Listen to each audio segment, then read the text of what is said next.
Dua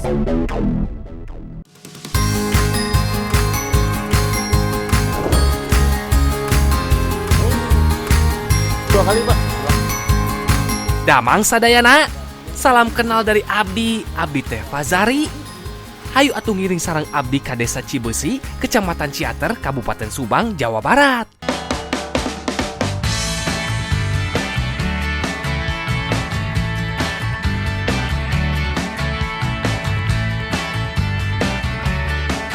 Ya, kebetulan ada acara mitemian bumi atau tradisi selamatan yang dilakukan sebelum membangun rumah. Tapi sabar heula atunya. Sekarang teh Abdi mau bantu bibi-bibi menyiapkan makanan yang dibutuhkan. Untuk mempersiapkan mitemian bumi, ada beberapa makanan yang wajib ada nantinya, yaitu sangu rasul ya Bu ya, dan ayam bakakak. Nantinya dua makanan ini dimakan setelah mitemian tersebut dilakukan. Sangu atau nasi rasul biasa nama jadi makanan wajib saat acara peringatan Maulid Nabi. Tapi kalau di Desa Cibeusi mah sangu juga harus ada di acara mitemian bumi. Ayam bakakak jadi pelengkap dari sangu rasul ya. Biasanya mah harus berupa ayam kampung jantan. Oh iya, kalau yang belum tahu mah ayam bakakak teh ayam utuh yang dibakar seperti ini. Mirip dengan ayam ingkung di Jawa.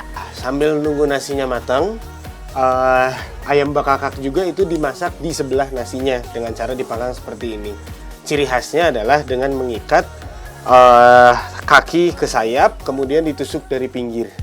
Ayam ingkung biasanya ada yang diungkep dulunya. Nah, kalau ayam bakakak hanya dioles sedikit bumbu kuning, terus teh langsung dipanggang. Jadi kalau di masyarakat Sunda, sangu rasul itu sebenarnya nggak jauh beda sama nasi tumpeng biasa. Bentuknya sama-sama kerucut. Yang bikin beda cuma kalau sangu rasul itu nggak pakai kunyit, jadi nggak kuning nanti warnanya.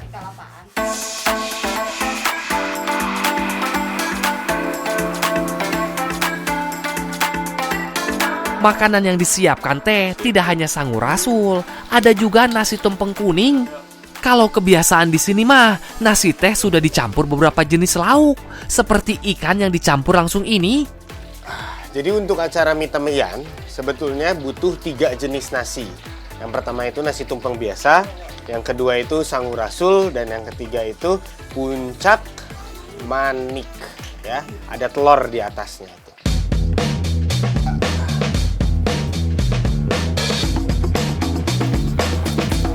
Eits, belum beres atuh euy. Masih ada kue dan makanan lain yang harus dibuat. Di acara mitemian, itu ada cemilan yang wajib ada juga, namanya tang-tang hurip. Tang-tang hurip ini bahan dasarnya dari beras, kemudian ada garam ya Bu ya, sama kapur ya, kapur. Ini salah satu kue tradisional untuk tradisi mitemian bumi, namanya teh tang-tang hurip. Tang-tang hurip teh mirip ketupat, bedanya mah beras yang masih utuh dicampur dengan garam dan apu agar rasanya teh lebih empuk. Daun pembungkusnya bukan janur atau daun kelapa, tapi memakai daun hanjuang yang memanjang. Cara memasaknya mah sama dengan ketupat, tinggal direbus saja sampai mengembang dan matang.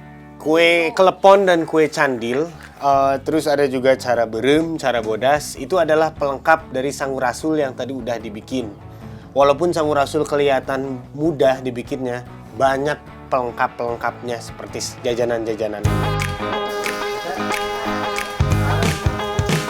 Jadi, biarpun nasinya paling simple, tapi pelengkapnya banyak pisan Semuanya wajib dan gak boleh kelewat.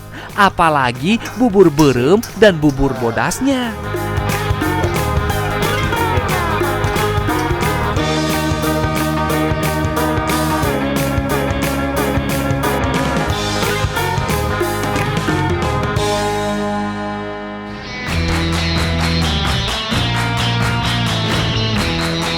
Beragam makanan, buah, sayur, uang, dan lainnya digantung di janur kuning. Kemudian, janur kuning dibentangkan di sekeliling tanah yang akan dibangun rumah.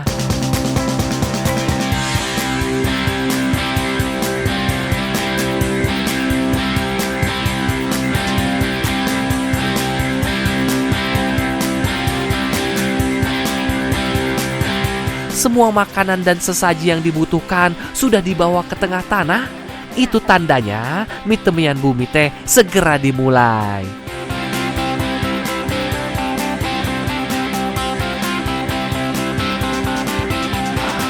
Jadi untuk membuka mie temian ini, yang pertama dilakukan adalah menanam 5 jenis tanaman.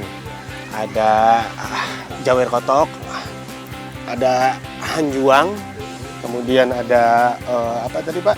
Tebu, pisang, sama satu lagi itu hanarusa.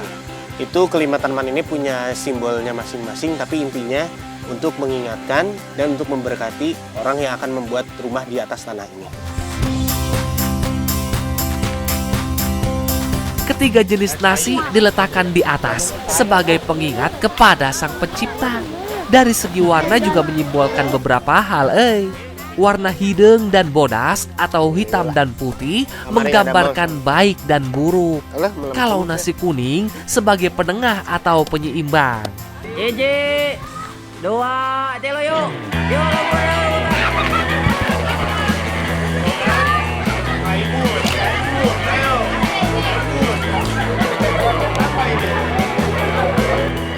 Jadi habis makan suka tiba-tiba dadakan disuruh rebutan sama ini.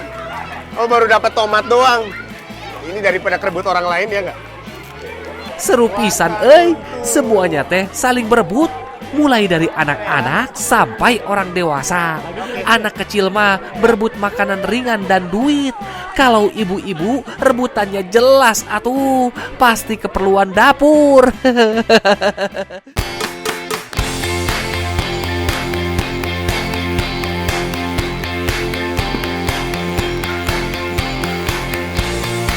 Main di sawah sudah, sekarang saatnya mengolah hasilnya.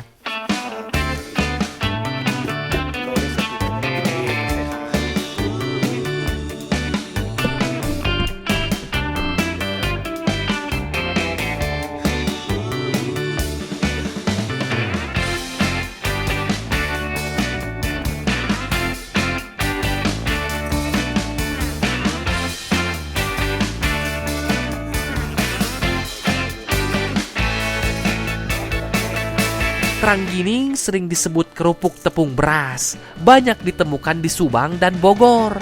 Beras hitam, beras merah, dan beras putih ditumbuk sampai halus dan jadi tepung. Salah satu bahan makanan yang khas dari desa Cibesi adalah beras hitam. Beras hitam ini biasanya digunakan untuk membuat ranggining. Ranggining itu bentuknya seperti kerupuk mie tapi lebih kering lagi.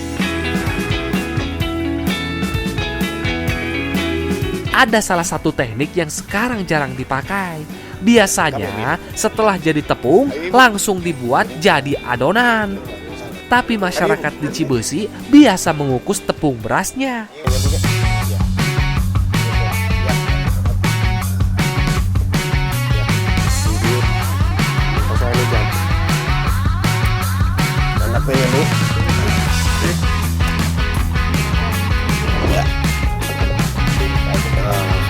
Lembut deh, partosan.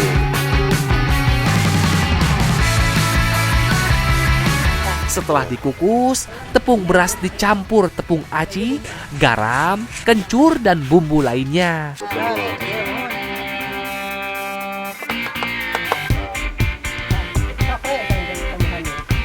Bu, nyobian cik abdi.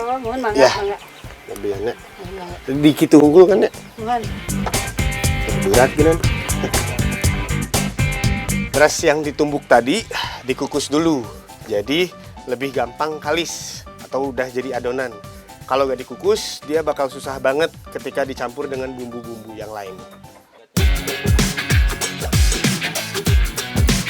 Kalau sudah kalis, bisa langsung dicetak.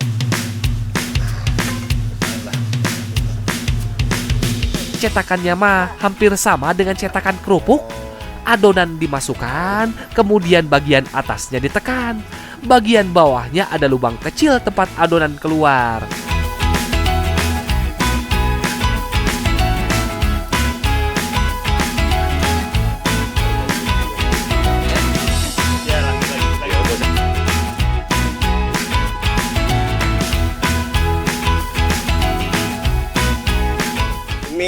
sini alat cetak Nanggining. Di sini masih pakai alat yang tradisional. Rata-rata udah pada pakai mesin. Tapi walaupun berat ngedorongnya, hasilnya tetap sama-sama aja sama hasil cetakan mesin.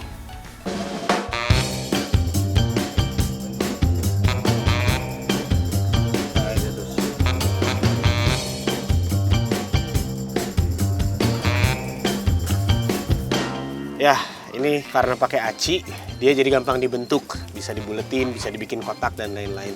Tapi kalau nggak pakai aci, bisa gampang banget hancur.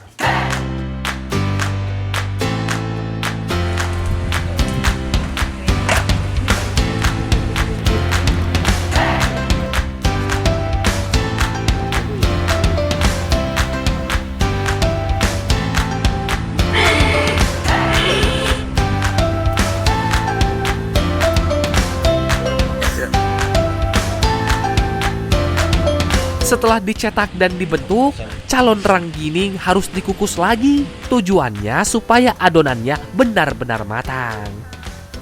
Hasilnya mirip mie basah seperti ini,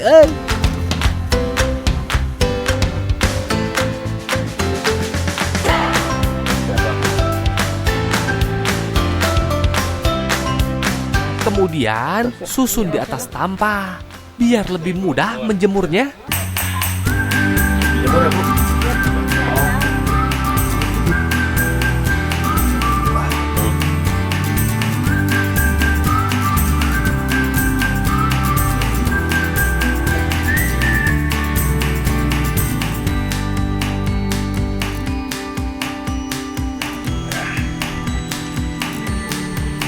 Halo, bosnya. Halo dari buku. Ya, lagi baik. Menjemur ranggining ini, kalau musim panas bisa 1 hari. Tapi kalau lagi musim hujan dan banyak mendungnya, bisa 2-3 hari.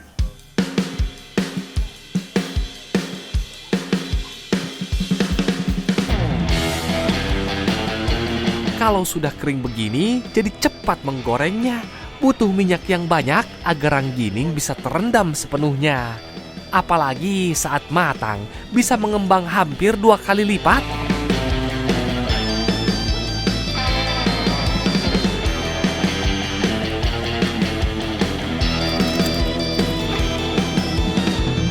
Rasanya mirip banget rangginang. Cuma kan kalau rangginang dia dibuatnya dari beras ketan. Sedangkan ini dari beras yang langsung ditumbuk. Jadi ini gampang banget hancurnya, sehingga butuh waktu jemur yang lebih lama.